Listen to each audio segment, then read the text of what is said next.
नमस्कार दोस्तों, मेरे चैनल पर आपका स्वागत है। करंट अफेयर 18 दिसंबर की चलिए शुरू करते हैं बिना किसी देरी के। तो मानव विकास सूचकांक 2020 का इंडेक्स जारी कर दिया गया है। ठीक है, तो इसमें भारत की रैंक कितनी मिली है? 131। जी हाँ, 2018 नहीं, 18 नहीं, शायद 19 की बात करें तो 2019 में जो इसकी रैंक मिली थी वो 129 मिली थी, और जो 2020 में इसकी रैंक मिली है वो 2 पायदान खिसक करके नीचे आ गया है, 131वीं रैंक मिली है। अब बात करते हैं इसमें कितने देश शामिल हुए थे। तो 189 देश इसमें शामिल हुए थे। 189 देश को लिया गया था और इसमें आकलन किया गया था। अब ये आकलन किसके किसके बेसिस पर किए जाते हैं ये भी मैं आपको बताता हूँ कि जो मानव विकास सूचकांक यानी कि ह्यूमन डेवलपमेंट इंडेक्स जो है वो क्या क्या देख करके किया जाता है। तो इसके लिए देखिए कुछ चीजें, 3 मानदंड होते हैं। सबसे पहले क्या होता है कि प्रत्याशा, ठीक है, फिर शिक्षा और फिर प्रति व्यक्ति आय। ये तीनों देखी जाती हैं और ये तीनों जिस देश में सबसे बेहतरीन होती है उसको रैंकिंग 1 दी जाती है। उसके बाद रैंकिंग 2, उसके बाद 3, 4, 5 और इस तरीके से बात करें तो भारत की स्थिति 131वीं है 189 देशों में। ठीक है, 189 देशों में 131वीं रैंक पर है। चलिए बात करते हैं कि इसको जारी कौन करता है। तो यूएनडीपी जारी करता है, यूएनडीपी इसको जारी करता है। अब यूएनडीपी का मुख्यालय कहाँ पर है? न्यूयॉर्क। ठीक है, संयुक्त राष्ट्र अमेरिका के न्यूयॉर्क में है। और इसके प्रमुख कौन है? Achim Steiner. अचिम स्टेनर इसके प्रमुख हैं और इसकी स्थापना 22 नवंबर, याद कर लीजिए, 22 नवंबर एनटीपीसी के एग्जाम के लिए इंपॉर्टेंट है, 1965 में हुई थी। इसकी स्थापना कब हुई थी? 22 ऑफ नवंबर 1965। अच्छा, इसमें नंबर 1 पर कौन है ये भी पूछा जाता है, क्योंकि अब एग्जामिनर या तो भारत की रैंक पूछेगा या सबसे लास्ट पूछेगा या नंबर 1 पर, और बहुत कठिन हो गया तो नंबर 2। तो इसमें नंबर 1 पर है नॉर्वे। नॉर्वे हमेशा की तरह नंबर 1 पर है। अच्छा, नॉर्वे की बात करें, हमेशा क्यों बोला मैंने कि अभी हैप्पीनेस इंडेक्स भी जारी किया गया था, उसमें भी टॉप किया था नॉर्वे ने। ठीक है, उसके बाद दूसरा नाम किसका है? आयरलैंड का। तीसरा नाम स्विट्जरलैंड का, फिर हांगकांग, फिर आइसलैंड। ये 5 लगातार नाम याद रख लीजिए। नॉर्वे, आइसलैंड, नहीं सॉरी, नॉर्वे हो गया, फिर आयरलैंड हो गया, फिर स्विट्जरलैंड हो गया, हांगकांग हो गया, फिर आइसलैंड हो गया। ये 5 नाम हैं जो लगातार हैं और भारत की 131वीं रैंक है। पड़ोसी देश की बात करें, बांग्लादेश की, इसकी 133वीं रैंक है। पाकिस्तान की बात करें तो 154, 154 रैंक है। नेपाल की बात करें 142 रैंक है। और बात करें भूटान की तो 129 रैंक है। ये पड़ोसी देश भी हमने ले लिए। चलिए अब अगला देखते हैं। नेक्स्ट है, केंद्र सरकार ने अर्थव्यवस्था रिकवरी के लिए NDB, NDB new development bank, ठीक है, तो न्यू डेवलपमेंट के साथ $1 बिलियन की ऋण समझौते पर हस्ताक्षर किए हैं। तो ऐसा नहीं है 1 बिलियन डॉलर, अच्छा 1 बिलियन होता कितना है? 1000 मिलियन को बोलते हैं 1 बिलियन। और आई होप सो अगर आप यूट्यूब पर वीडियो देख रहे हैं तो मिलियन तो जानते ही होंगे। ठीक है, तो 1000 मिलियन यानी 1 बिलियन डॉलर का ऋण समझौता किसके साथ किया है? एनडीबी के साथ। और इसलिए नहीं किया कि जाओ बेटा तुम मौज लो जाके, ऐसा नहीं है। इसको चुकाना है कितने साल के अंदर अंदर? 30 साल के अंदर अंदर ये भारत सरकार को, एनडीबी को चुकाना पड़ेगा। ठीक है, तो ये किस लिए है? बस कोविड-19 एक बढ़िया सा थोड़ा सा है कि कोविड-19 के रहते और बहुत सारे ऐसा अर्थव्यवस्था से जो जूझ रही है भारत सरकार, तो उसको रिकवरी देने के लिए इसका ऋण लिया है। अच्छा, और छोटी सी बात और है, शायद ये एग्जाम में तो नहीं आएगी, कि इसमें 5 साल की छूट भी दी है कि 5 साल तक हम तुमसे कोई टैक्स नहीं लेंगे, तुम टैक्स सिर्फ 25 साल का देना, 1000 मिलियन डॉलर का, पर हम 5 साल तक तुमसे कोई टैक्स नहीं लेंगे। ठीक है, अब बात आती है एनडीबी। तो एनडीबी यानी न्यू डेवलपमेंट बैंक, इसका हेडक्वार्टर कहाँ पर है? तो इसका हेडक्वार्टर है चीन के संघाई में। कहाँ पर है? चीन के संघाई में। और इसकी स्थापना 15 जुलाई, इसकी स्थापना 15 जुलाई 2014 में हुई थी। 15 ऑफ जुलाई 2014 इसमें इसकी स्थापना हुई थी। चलिए नेक्स्ट देखते हैं।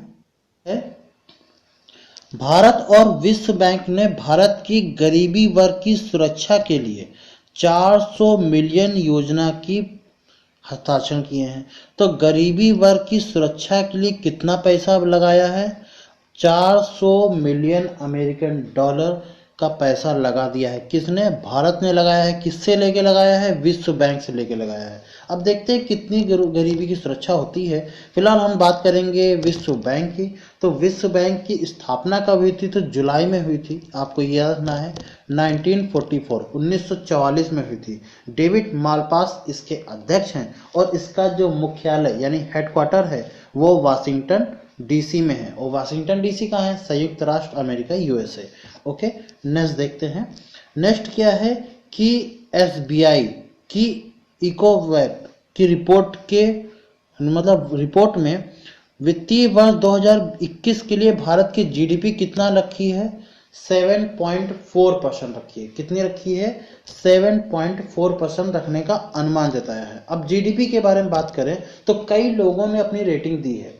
जैसे हम एग्जांपल देते हैं, अब आपको सारी रेटिंग्स में बता देता हूँ, यहाँ पर कंठस्थ करा देता हूँ आपको। जैसे वर्ल्ड बैंक की बात करें, वर्ल्ड बैंक ने कितनी दी थी? माइनस का 9.6 पर, सब परसेंटेज में है, ठीक है, ध्यान रखना।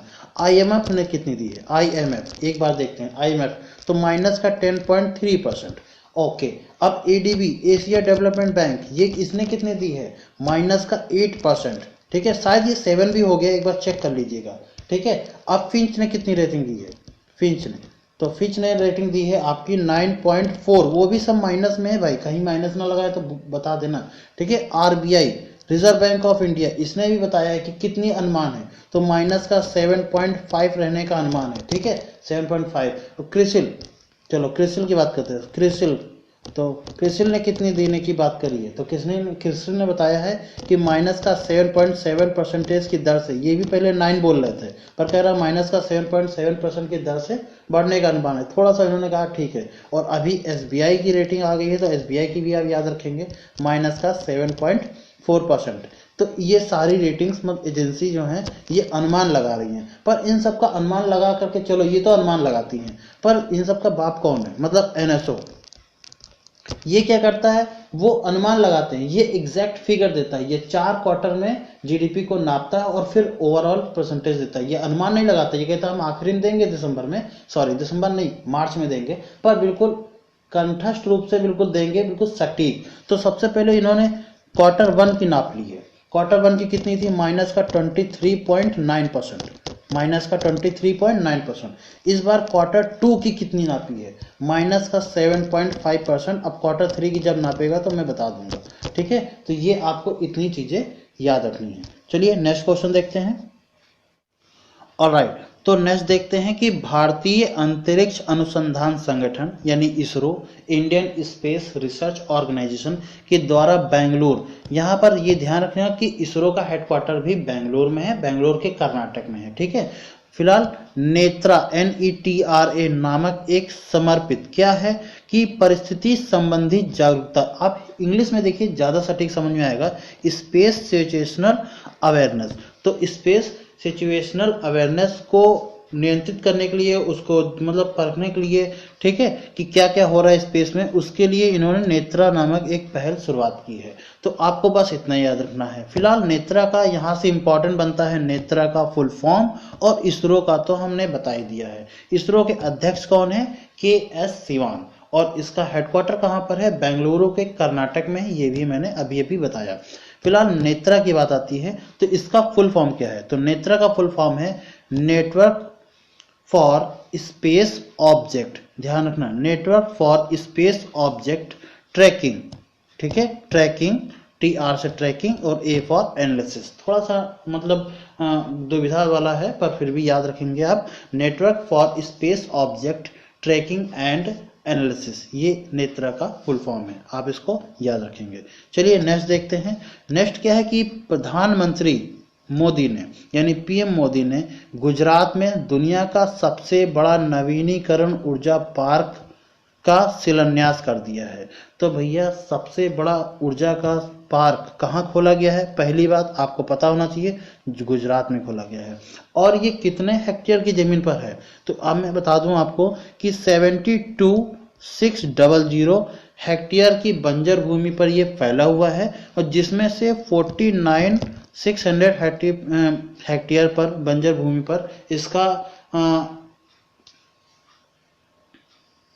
सौर परियोजना का शुभारंभ होगा। ठीक है, तो सौर परियोजना इस कितने पर होगी? 49,600 पर। और इसमें कितना मेगावाट बनाने का लक्ष्य रखा गया है? तो इसका लक्ष्य कुछ ज़्यादा ही बड़ा है, आप देख लीजिए 450 और फिर 30 और, तो यानी कि 4,50,000 मेगावाट। कितना मेगावाट बनाने का मतलब 4,50,000 मेगावाट बनाने का लक्ष्य रखा हुआ है यहाँ पर। तो चलिए देखते हैं कितना होगा ये। अगला नेक्स्ट देख लेते हैं हम लोग करंट अफेयर कि कतर। अब देखिए इसको मैं पूरा पोस्टमार्टम कर दूंगा। ठीक है, तो ध्यान समझिएगा। कतर 2030 और सऊदी अरब 2034 ठीक है में करेंगे एशियाई खेल की मेजबानी। तो एशियाई खेल की मेजबानी 2030 की कौन करेगा? कतर। और 2034 में कौन करेगा? सऊदी अरब करेगा। तो चलिए अब इसके बारे में थोड़ी जानकारी ले लेते हैं। तो कतर तो करेगा 2030 में, पर कतर के कहाँ पर होगा? कतर के दोहा में होगा। कहाँ पर? कतर के दोहा में। तो एक काम करते हैं, मैं आपको पूरी नॉलेज दे देता हूँ, बिल्कुल पूरी फुल। तो एशियन गेम आप इसे डालिए, एशियन गेम। ठीक है, चलिए पूरा पटारा खोलते हैं। 2022 का जो एशियन गेम होगा वो कहाँ पे होगा? चाइना में होगा। कहाँ पर होगा? चाइना में होगा। वो भी कहाँ होगा? पढ़िए नाम,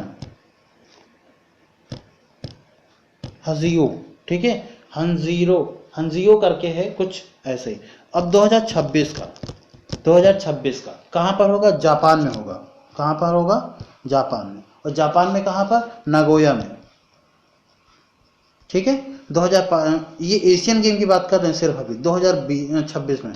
ठीक है, अब बात करते हैं 2030। अभी बताया कहाँ पर होगा? कतर के कहाँ? दोहा में। ठीक है, कतर के दोहा में। 2034 का सऊदी अरब, अभी बताया, साउथ अफ्रीका नहीं, सऊदी अरब है। ठीक है, सऊदी अरब के कहाँ पर होगा? रियाद में, रियाद। ठीक है, ये हो गया एशियन गेम। अब एशियन यूथ गेम की बात करते हैं। चलिए एशियन यूथ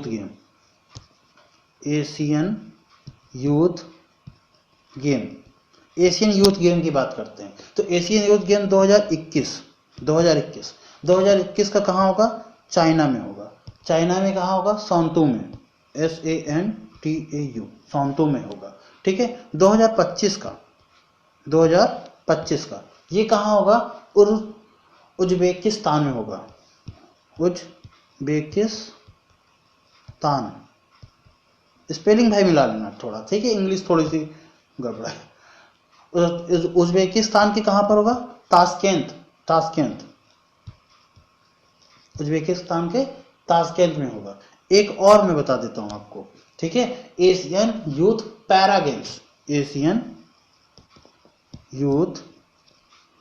गेम, ये ब्लाइंड पर्सन्स के लिए खेला जाता है, जो दिव्यांग होते हैं उनके लिए खेला जाता है। और ये 2025 में खेला जाएगा। और 2025 के कहाँ खेला जाएगा? बहरीन में खेला जाएगा। ठीक है, ये हो गए आपके सारे गेम्स। क्लियर? तो आपको अब सारे गेम्स आप नोट में भी लिख लीजिएगा, ये सारे गेम्स हो गए। तो 2030 का फिलहाल कतर होस्ट कर रहा है और सऊदी अरब होस्ट कर रहा है 2034 का एशिया गेम। ठीक है, क्लियर? अगला देखते हैं। नासा और यूरोपीय अंतरिक्ष एजेंसी यानी ESA ने भारतीय अमेरिकी, इनका नाम देख लीजिए, राजाचारी। क्या नाम है इनका? राजाचारी। तो राजाचारी को क्या बनाया गया है ये भी देख लीजिए। अंतरराष्ट्रीय अंतरिक्ष सेंटर के लिए स्पेस एक्स क्रूज 3 मिसाइल का कमांडर नियुक्त किया गया है। तो ये है राजाचारी, और इन्हीं को ही कमांडर नियुक्त कर दिया गया है स्पेस एक्स क्रूज 3 का। ठीक है, जो किसने किया है? नासा और यूरोपीय अंतरिक्ष एजेंसी ने मिल करके किया है। ये है राजाचारी, आप देख लीजिए। और ये इंपॉर्टेंट नहीं, काफी ज्यादा इंपॉर्टेंट बनता है। ठीक है, ऑलराइट। तो सेल ने जीता है क्या? Golden Peacock Environmental Management Award. तो Golden Peacock Environmental Management Award किसके नाम गया है? सेल के नाम गया है। तो steel authority of India limited, क्या नाम है? Steel authority of India limited ने इस बार इन्वायरमेंटल मैनेजमेंट का अवार्ड जो 2020 का था वो किसके नाम कर दिया है? अपने नाम कर लिया है, सेल ने। ठीक है, अब बात आती है सेल। तो सेल का हेडक्वार्टर कहाँ पर है? इसका हेडक्वार्टर कहाँ पर है? इसका हेडक्वार्टर है न्यू दिल्ली में। कहाँ पर है? न्यू दिल्ली में। अच्छा, इसके अध्यक्ष कौन है? इसके अध्यक्ष हैं अनिल कुमार चौधरी। तो अनिल कुमार चौधरी, इतना याद रखिएगा। इसकी स्थापना कब हुई थी? इसकी स्टेबलाइजेशन कब हुआ था? तो 19 जनवरी 1954 को इसकी स्थापना हुई थी। तो 19 जनवरी 1954 की सेल की स्थापना हुई थी। तो फिलहाल आज के नॉलेज बूस्टर में इतना ही। वीडियो अच्छा लगा हो तो लाइक कीजिएगा, सब्सक्राइब कीजिएगा चैनल पर। अगर आप नए आए हो तब तक के लिए मिलते हैं कल। जय हिंद।